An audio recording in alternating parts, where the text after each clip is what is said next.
Hello friends, आप देख रहे हैं आपका चैनल शेयर बाज़ार विद आयुष। और दोस्तों, इस वीडियो में हम बात करने वाले हैं Q3 नंबर्स के बारे में, कुछ कंपनीज़ के बारे में जो आप कह सकते हैं आती हुई देखने को मिली है, राइट। तो उनका इम्पैक्ट क्या आया, तो इन सब के ऊपर इस वीडियो में चर्चा होगी। मेजरली तो देखिए हम बात करेंगे Q3 नंबर्स के ऊपर। तो आप लोग दोस्तों देखिएगा वीडियो को पूरा ज़रूर, लेकिन उससे पहले अभी तक अगर आपने चैनल को सब्सक्राइब नहीं किया है तो ज़रूर सब्सक्राइब कर लीजिएगा। तो दोस्तों, आप कह सकते हैं कि अब बिल्कुल एंड ऑफ हम Q3 नंबर्स पर आ चुके हैं और आज भी कुछ इंपॉर्टेंट कंपनीज ने अपने नंबर्स रिपोर्ट करें। तो शुरुआत करते हैं पहली कंपनी से, और पहली कंपनी दोस्तों कौन सी है? पहली कंपनी है IRCTC। IRCTC के नंबर्स निकल कर आए, नंबर्स किस प्रकार के चलिए एक बार देख लेते हैं। रेवेन्यू से शुरुआत करते हैं। कंपनी का दोस्तों रेवेन्यू आया है 1449 करोड़ का, जो लगभग 1224 करोड़ पिछले साल तक था। तो यहाँ पर आप कह सकते हैं क्लियरली आपको ग्रोथ देखने को मिली ऑफ अराउंड 18%।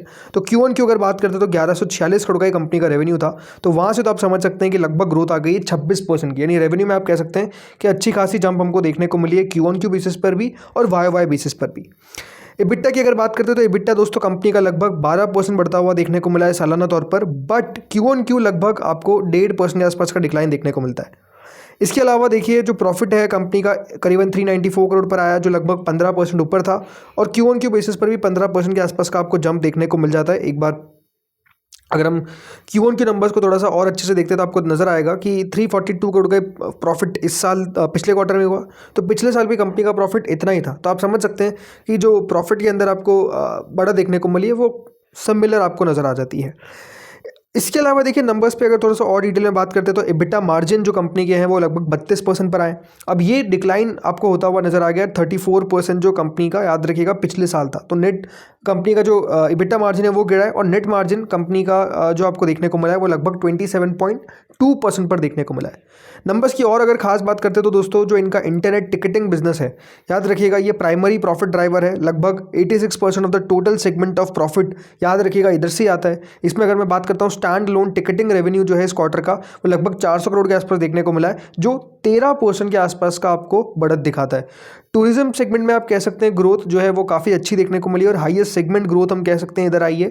लगभग 29.3% की ग्रोथ है, लगभग 289 करोड़ रुपीज़ का यहाँ पर बिजनेस होता हुआ दिखा है।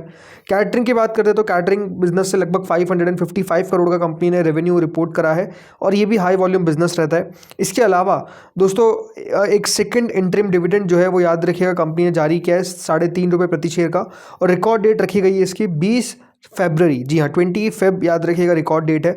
इसके अलावा एक कंपनी बताया कि लीगल विक्ट्री हुई है। IRCTC ने रिसेंटली एक सिग्निफिकेंट केस जीता था, जो सुप्रीम कोर्ट केस था related to a decade old arbitration dispute, जिसमें रिलीज हुई है एक bank guarantee of 84.71 crore. See अगर IRCTC की बात करते हैं तो नो डाउट आपको नजर आएगा कि अब TTM बेसिस पे कंपनी का रेवेन्यू 5000 करोड़ आपको देखने को मिल जाता है। कंपनी के मार्जिन ऑलमोस्ट सिमिलर है, 33, 34, 35, 36% के आसपास रहते हैं। अभी 33% के आसपास आपको देखने को मिल जाते हैं। प्रॉफिटेबिलिटी कंपनी की ग्रोथ आ रही है। कंपनी पिछले अगर आप 5 साल में देखेंगे तो 16% का रेवेन्यू ग्रोथ है और लगभग 20% के आसपास का प्रॉफिट ग्रोथ है, बट कंपनी का जो स्टॉक है वो उतना कुछ खास नहीं कर पा रहा है। लगभग 622 पे ट्रेड कर रहा है, 820 के आसपास का हाई है, 596 के आसपास का लो है, तो लोस के करीब ही आपको ट्रेड करता हुआ दिख रहा है। अब ये कह सकते हैं कि दोस्तों कंपनी में इतना कुछ खास प्रदर्शन अभी तक जो स्टॉक है वो तो स्पेसिफिकली नहीं कर पा रहा है। अब उसके पीछे का एक तर्क इसलिए दिया जाता है कि इस काउंटर में उतनी तेज़ी नहीं है, क्योंकि आप समझ सकते हैं कि जो प्राइवेट एग्रीगेटर्स राइट, जो इनका टिकटिंग बिजनेस है सबसे मेजर याद रखिए कंट्रीब्यूटर है, वहाँ पर प्राइवेट प्लेयर्स भी लगातार एग्रेसिवली काम कर रहे हैं, अपना यूज़र बेस बढ़ाते हुए नजर आ रहे हैं, राइट। तो उससे हो क्या रहा है, जो IRCTC की सॉर्ट ऑफ अ मोनोपोली थी, राइट, उसको बहुत बड़ा चैलेंज आप कह सकते हैं मिलता हुआ दिख रहा है, राइट। इसके अलावा कैटरिंग और टूरिज्म भी अगर आप देखेंगे तो वो भी अपने आप में ऐसा नहीं है कि कोई बहुत यहाँ पर भी मार्जिन हमेशा एक प्रेशर रहेगा। सो अब देखते हैं यहाँ पर इन नंबर्स पे कल किस तरीके का रिएक्शन देखने को मिलता है। जैसे मैंने कहा ऑलरेडी पिटा हुआ काउंटर है, राइट। पिछले अगर आप 3 साल में भी देखेंगे तो जो इसका एवरेज कैगर रहा है ये 1% माइनस में है, मतलब कुछ रिटर्न्स जो है वो इन्वेस्टर्स को डिलीवर नहीं कर पाए। तो अब देखते हैं इन नंबर्स पे कल किस तरीके का रिएक्शन आता है। मिक्स रिजल्ट्स आप कह सकते हैं, ऐसा भी नहीं कि बहुत शानदार है और ऐसा भी नहीं कि बहुत ख़राब है। अब आते हैं अगली कंपनी पे, और अगली कंपनी कौन सी है? सेनको गोल्ड एंड डायमंड्स, राइट। इसके भी आज नंबर्स निकल कर आए और नंबर्स काफ़ी इंटरेस्टिंग है। शुरुआत करते हैं रेवेन्यू से। कंपनी का रेवेन्यू दोस्तों 3071 करोड़ पर हमको आता हुआ दिखा है, जो लगभग 2046 करोड़ जो पिछले साल था, यहाँ से 50% की ग्रोथ कंपनी के रेवेन्यू में देखने को मिली है। वहीं Q1 की ग्रोथ अगर आप नोटिस करेंगे तो वो तो लगभग 100% की है। 1536 करोड़ का जो रेवेन्यू था वो 100% बढ़कर इस बार दोस्तों 3000 करोड़ पर आता हुआ दिखा है। यानी इस बार तो जो नंबर्स आते हुए देखने को मिल रहे हैं ज्वेलरी बिजनेस के, वो आई थिंक एक्स्ट्रा ऑर्डिनरी है। किसी ने एक्सपेक्ट नहीं किया था कि इस प्रकार के नंबर्स आएंगे रेवेन्यू साइड पे, तो ये आप सब समझ सकते हैं कमाल कितना हो रहा है। EBITDA की अगर बात करता हूँ तो EBITDA दोस्तों कंपनी का 404 करोड़ पर आया है, जो पिछले साल तक मात्र 80 करोड़ था। 400% का इंक्रीज़ है। तो इससे प्रीवियस क्वार्टर में लगभग 106 करोड़ था, यहाँ पर 280% का इंक्रीज़ है। प्रॉफिट दोस्तों कंपनी का है 264 करोड़ का, which is a growth of 689%। 33 crore का मुनाफा था, 33.5 करोड़, और ये बढ़कर हो चुका है सीधा 264 करोड़ का प्रॉफिट। इसके बाद Q1 की बात करता हूँ तो 48 करोड़ के आसपास था। 441% का जंप यहाँ पर देखने को मिला है। मतलब आप समझिए एक्स्ट्रा ऑर्डिनरी ग्रोथ जिसको बोलते हैं ना, वो याद रखिएगा आता हुआ दिख रहा है। EBITDA मार्जिन 13.2% पर आ गया है, जो लगभग 3.9% से बढ़कर 930 बेसिस पॉइंट, याद रखिएगा नंबर्स आपको बेहतर होते हुए देखने को मिल रहे हैं मार्जिन के फ्रंट पे ऑन YoY बेसिस, और Q1 बेसिस पे 630 बेसिस पॉइंट, याद रखिए कंपनी का जो रेवेन्यू है वो जो मार्जिन है वो सुधरा है। सी बात क्या है कि रेवेन्यू भी बढ़ता हुआ दिख रहा है, प्रॉफिट तो बढ़ ही रहा है, मार्जिन्स में आप देखिए company double digit margins report कर रही है। तो ये ऐसे मार्जिन्स हो सकता है कि देखिए सस्टेनेबल नहीं हो, ये बात ध्यान रखिए। अगर अगला क्वार्टर आता है तो उसमें आप मार्जिन को गिरता हुआ देखते हैं तो उसके पीछे का रीज़न ये है कि ऐसे मार्जिन्स इस बिजनेस में सस्टेन कर पाना मुश्किल है। इसी नंबर्स के बारे में थोड़ा सा और डिटेल में बात करते हैं। पहली बात तो TTM बेसिस पे कंपनी का रेवेन्यू 8300 करोड़ को पार कर गया है, ये अपने आप में पहली बार हुआ है। इसके अलावा सेगमेंट वाइज रेवेन्यू में जो इनका डायमंड ज्वेलरी का बिजनेस है ये 36% ग्रो किया है इन Q3, और जो रिटेल बिजनेस है वो ओवरऑल 49% ग्रो कर गया। कंपनी ने और नए स्टोर्स का एक्सपांशन किया है, जिसमें कंपनी ने बताया कि 4 नए फ्रेंचाइज शोरूम्स इन्होंने ऐड करे हैं, और अब ऑलमोस्ट 196 शोरूम्स इनके पास हो चुके हैं। इन्वेंट्री स्ट्रैटेजी में कंपनी ने बताया कि डिस्पाइट जो गोल्ड प्राइसेस लगातार बढ़ते हुए नजर आ रहे हैं, सेनको ने सक्सेसफुल अपने मार्जिन्स को मैनेज किया है और पिवट किया है toward light weight and budget friendly jewellery. इसके अलावा कंपनी ने डिविडेंड का भी अनाउंसमेंट किया है 75 पैसा पर शेयर का। ये बात ध्यान रखिए कि अगर आप कंपनी के शेयर होल्डर आपको तो 75 पैसा का डिविडेंड भी देगी। ग्रोथ आउटलुक कंपनी ने बताया कि FY26 में जो ग्रोथ गाइडेंस है वो 25% की है, जो पहले 20% थी। तो यहाँ से कंपनी ने ऑलरेडी आप समझिए कि 25% अपनी गाइडेंस को कर दिया, और ऑलरेडी अगर आप नोटिस करेंगे 9 मंथ में तो कंपनी ने 31% की ग्रोथ दिखा दी है। सो आई थिंक जैसे मैंने कहा, आप कह सकते हैं कि one of the best results अगर आज किसी के आते हुए दिखें तो वो सेनको गोल्ड होगा। ओवरऑल स्टॉक की अगर बात करते हैं तो ऐसा नहीं कि कोई बहुत तेज़ी हमको देखने को मिल रही है।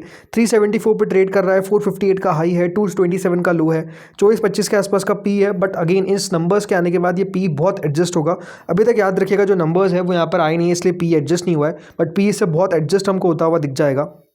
परफॉर्मेंस आई थिंक फैबुलस है, मतलब कंपनी उतना तेज़ी से ग्रो नहीं कर रही थी। आई थिंक इस बार जो नंबर्स आपको आते हुए देखने को मिले, सारे ज्वेलरी प्लेयर्स के बिजनेस जो भी कर रहे हैं उनके नंबर्स बहुत ही एक्स्ट्राऑर्डिनरी है, राइट। इसलिए यहाँ पर जो नंबर्स आपको आते हुए देखें, इसका रिएक्शन तो ऑब्वियस बात है देखने को मिलेगा। पिछले एक साल में आप बात ध्यान रखिए, शेयर 15% माइनस है, नीचे जाता हुआ दिखा है। तो कल ऑब्वियस ही बात है आपको वन ऑफ द बहुत ज़्यादा तेज चलता हुआ शेयर दिखेगा। हो सकता है कि कल सर्किट भी लगा दें नंबर से, बिकॉज नंबर्स ही अपने आप में इतने एक्स्ट्राऑर्डिनरी है। अगेन कोई बायोसल रिकमेंडेशन नहीं है। अब आते हैं दोस्तों अगले नंबर्स, अगली बात पे, और अगले बात है अवंती फीड्स पे, राइट। आज यहाँ पर दोस्तों आप कह सकते हैं बहुत ही तगड़ा मूव देखने को मिला। अब नंबर्स की पहले अगर मैं बात करता हूँ जो कल निकल कर आए थे, उस पर हमने चर्चा नहीं किया, आपको बताता हूँ। नंबर्स जो कल आए वो ऐसा नहीं था कि बहुत ही तोड़फोड़ थे, राइट। नंबर्स आपको सामने आ गए। यहाँ पे आप देखिए सेल्स कंपनी की 1% ग्रो करती हुई दिखी, Q1Q डिक्लाइन था। प्रॉफिट करीबन 141 करोड़ था कंपनी का, जो 163 करोड़ हो गया। तो यहाँ पर कंपनी ने बड़े जंप दिखाया 10% का, बट Q1Q यहाँ पर भी डिक्लाइन ही था, राइट।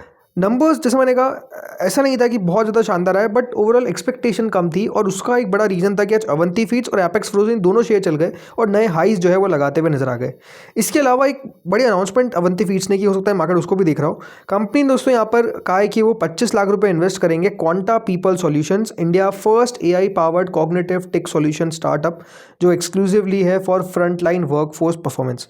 तो ये भी अपने आप में एक इंटरेस्टिंग बात है कि कंपनी 25 लाख रुपये यहाँ पे इन्वेस्ट करने वाली है, और ये भी देखिए मार्केट को उन्होंने बताया, तो ये भी एक रीज़न हो सकता है। बट अगेन ये पूरा आज सेगमेंट ही जो था वो आपको बढ़ता हुआ देखने को मिला, जिसमें एपेक्स फ्रोजन भी शेयर चला और अवंती फीड्स में भी शानदार तेज़ी देखने को मिली, राइट। अब आते हैं अगली बात पे, और अगली खबर है दोस्तों एलजी इलेक्ट्रॉनिक्स आज कह सकते हैं अपने आप में one of the worst stock रहा, गिरता हुआ दिखा, 4% के आसपास की गिरावट देखने को मिली। रीज़न था कंपनी का प्रॉफिट जो है वो 62% कम हो गया, और नंबर्स खराब होने के कारण दोस्तों हुआ क्या है कि आज एलजी इलेक्ट्रॉनिक्स का शेयर शुरुआत में तो 8% तक भी गिर गया था, 7% गिर गया था, बाद में रिकवर जरूर हमको होता हुआ दिख गया, बट स्टिल गिरावट के साथ ही याद रखिएगा कारोबार करता हुआ दिखा है। कंपनी ने 233 करोड़ का मुनाफा याद रखिएगा जो रिपोर्ट किया था पिछली बार, उससे प्रॉफिट गिरकर सिर्फ 89 करोड़ का रह गया, which is a 61% decline, right. तो कंपनी का प्रॉफिट बहुत ही ज़्यादा दोस्तों गिर गया, और उसके कारण आप समझ सकते हैं कि गिरावट नजर आई। इसके अलावा आज कुछ ब्रोकरेजेस ने भी व्यू दिया, जिसमें आईसीआईसीआई सिक्योरिटीज़ ने टारगेट को कट कर दिया, 1746 का पे टारगेट दे दिया जो पहले 1875 का था। इसके पीछे का रीज़न उन्होंने बताया कि वीक मार्जिन्स थे। मोतीलाल ओसवाल ने भी 1800 का यहाँ पर टारगेट दिया, बट अभी उनकी रेटिंग जो है वो रीअफर्म है, मतलब उन्होंने उसमें कोई चेंजेस नहीं किए। But I think LG electronics के जो नंबर्स है वो ख़राब है, और उसका एक कंपनी को आज हर्जाना भुगतना पड़ा। अब आते हैं दोस्तों कोल इंडिया पे। आज कोल इंडिया के भी नंबर्स आने वाले थे। नंबर्स किस तरीके के हैं चलिए देख लेते हैं। शुरुआत यहाँ पर प्रॉफिट से हो रही है। प्रॉफिट कंपनी का 7,166 करोड़ पर आया है, जो पिछले बार करीबन 8,491 करोड़ था, तो इससे पिछले क्वार्टर में 6,800 करोड़। तो वाई आपको डिक्लाइन देखने को मिल रहा है प्रॉफिट में 16% का, Q1Q जरूर बढ़ते हैं 5% के आसपास की।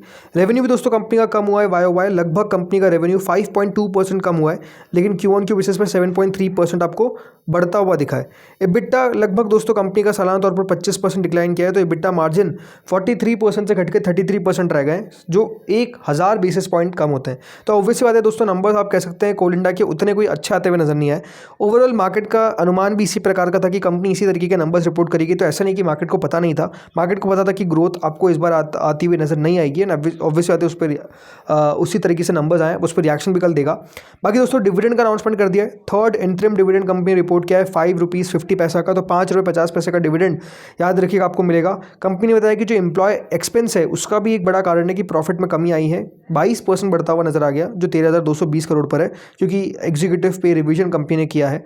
टैक्स रिलीफ कंपनी को मिला है 2,634 करोड़ का, तो ये भी एक बात है कि GST rate increase on coal allowed CIL to utilise 2,634 crore in accumulated input tax credit.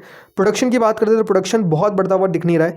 सी ये बिजनेसेस जो होते हैं वो प्रोडक्शन पे पैसा कमाते हैं, जितना प्रोडक्शन बढ़ता है उतना दोस्तों कंपनी बढ़िया करती है, बट प्रोडक्शन जो है वो याद रखिएगा 1% डिक्रीज हो गया, राइट, बड़ा नहीं है घटा है, तो वो एक नेगेटिव चीज़ हो गई। इसलिए आप देखेंगे तो इस बार जैसे एक कंपनी लिस्ट हुई इनकी BCCL, उसके नंबर्स भी खराब आए, क्यों, प्रोडक्शन में कमी थी, बहुत ज़्यादा बारिश हुई, उसके कारण दोस्तों हुआ क्या कि ये जो माइंस होती है ये ऑपरेट नहीं कर पाती है, राइट। तो वो एक सबसे बड़ा चैलेंज है जो इस बार दोस्तों कंपनी के नंबर्स में आपको आता हुआ दिखा है, इसलिए नंबर्स ओवरऑल वीक आए।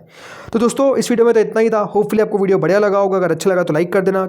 बाकी खबर रह गई, एक खबर है दोस्तों यहाँ पर बोनस को लेकर। जी हाँ, ट्राइटन वॉल्स लिमिटेड ये कंपनी है जिसने आज दोस्तों 3:1 का बोनस अनाउंसमेंट किया है। कंपनी ने कहा है कि हम 50वीं एनिवर्सरी बना रहे हैं, इसलिए हमने ये एक अनाउंसमेंट किया है जिसमें कंपनी 3 नए इक्विटी शेयर्स अलॉट करेगी, जिसके पास 1 शेयर कंपनी का है। छोटी सी कंपनी है, तो अगेन इस कंपनी को सिर्फ बोनस के कारण लेने के लिए मत भागिएगा। कंपनी के आप एनालाइज करिए, कंपनी को समझिए, पढ़िए, देन जाकर याद रखिए, बेटर होगा कि आप फैसला सही लेंगे, बिकॉज 450 करोड़ की मात्र कंपनी है। तो दोस्तों इस वीडियो में इतना ही था। होपफुली आपको वीडियो बढ़िया लगा होगा। Thank you friends for watching this video.